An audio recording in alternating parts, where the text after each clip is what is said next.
It's Monday, June 15th, and I just saw something about China. Beijing is back in wartime mode because it looks like the coronavirus is resurging somewhere. So let's take a look at the facts associated with that and see if maybe in this country we have to watch our ass and not open more quickly than we are. So let me give you the facts.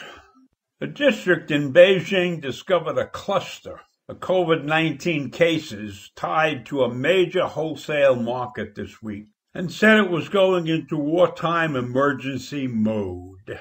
517 people were tested in the Xinfadi wholesale market in the southwest district of Fengtai.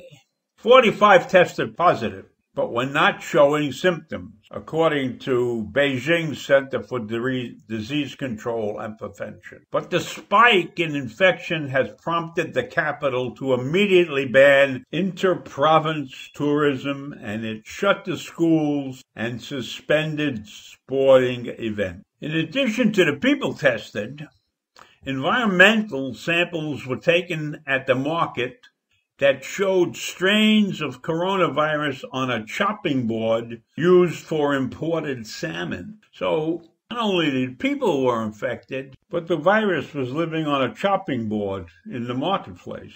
So officials issued warnings.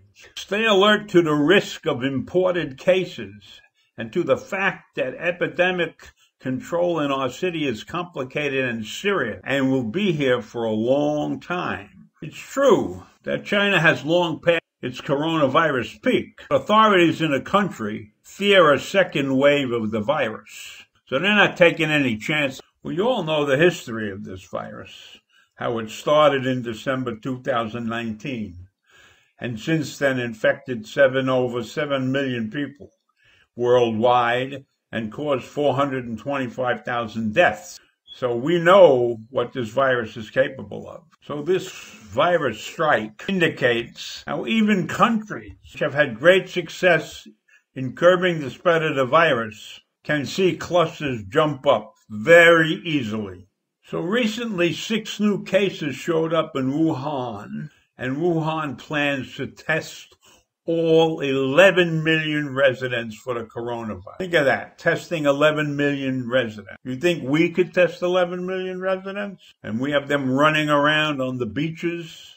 So we shouldn't be so cocksure that this is over or even on the downside. We're seeing spikes around the country for places that opened. So I think we still have a long way to go. And we shouldn't be so cocksure that we got this thing licked. Right now, the coronavirus is spiking in Arizona, Texas, and Florida. They have their highest case numbers yet. And as of Saturday, coronavirus cases were climbing in 22 states in the middle of the reopening. So we certainly are not over the hump. And then we're having rallies planned around some of these things. In Florida yet, there's going to be a big rally, right? So wait and see what happens. We're on the verge of another disaster, I think. So for the last month or so, the U.S., much of the U.S., it looked like it was opening or beginning to open. And we were increasingly reducing our restrictions that were meant to slow the virus. So with many of the government limits removed, people started to make individual choices. And they went to restaurants and they went to public parks. And in dozens of cities, they just got together. And then, of course, we have these large public demonstrations protesting police misconduct. And those people are crowded together. They're not obeying social distancing or anything. So what do you think is going to happen, right? We're going to have all these demonstrations. We're going to end up with more sick people, right? There's over 2 million people who have caught the virus in this country. And every day, about 21,000 new known cases are reported. So we're doing 21,000 cases a day, and that's not much lower than what it was a month ago. 800 people die each day, and these figures have both dropped significantly, peaking in April. But with what's going on, I'm not sure we're over this thing. I'm not sure we're going to be over this thing until maybe, who knows, 2023, who the hell knows when we're going to be over this thing? This is crazy. So what are the leaders of these states going to do? Are they going to continue on their merry way, opening things up and accept the continued rise of infections as the cost of reopening economies? Or consider it slowing the lifting of restrictions aimed at stopping the spread or even imposing a new set of limits? What are they going to do? Are they going to continue risking people's lives? I know we're all crazy. We've been cooped up for 3 months almost, right? But being cooped up is better than being dead or being sick in a hospital and miserable. But what are they going to do? They haven't got a clue. They haven't got a clue. They're faced with a disaster and they haven't got a clue. I mean, they'll shut the country down completely. Continue social distancing. Wear the mask.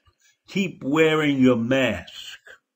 I feel sorry for some of the people living in these states where the officials have decided that the infections are unfortunate but inevitable. And one of the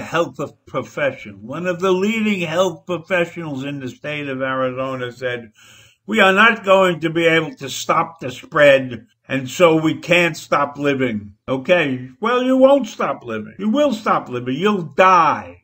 And that's a sad commentary.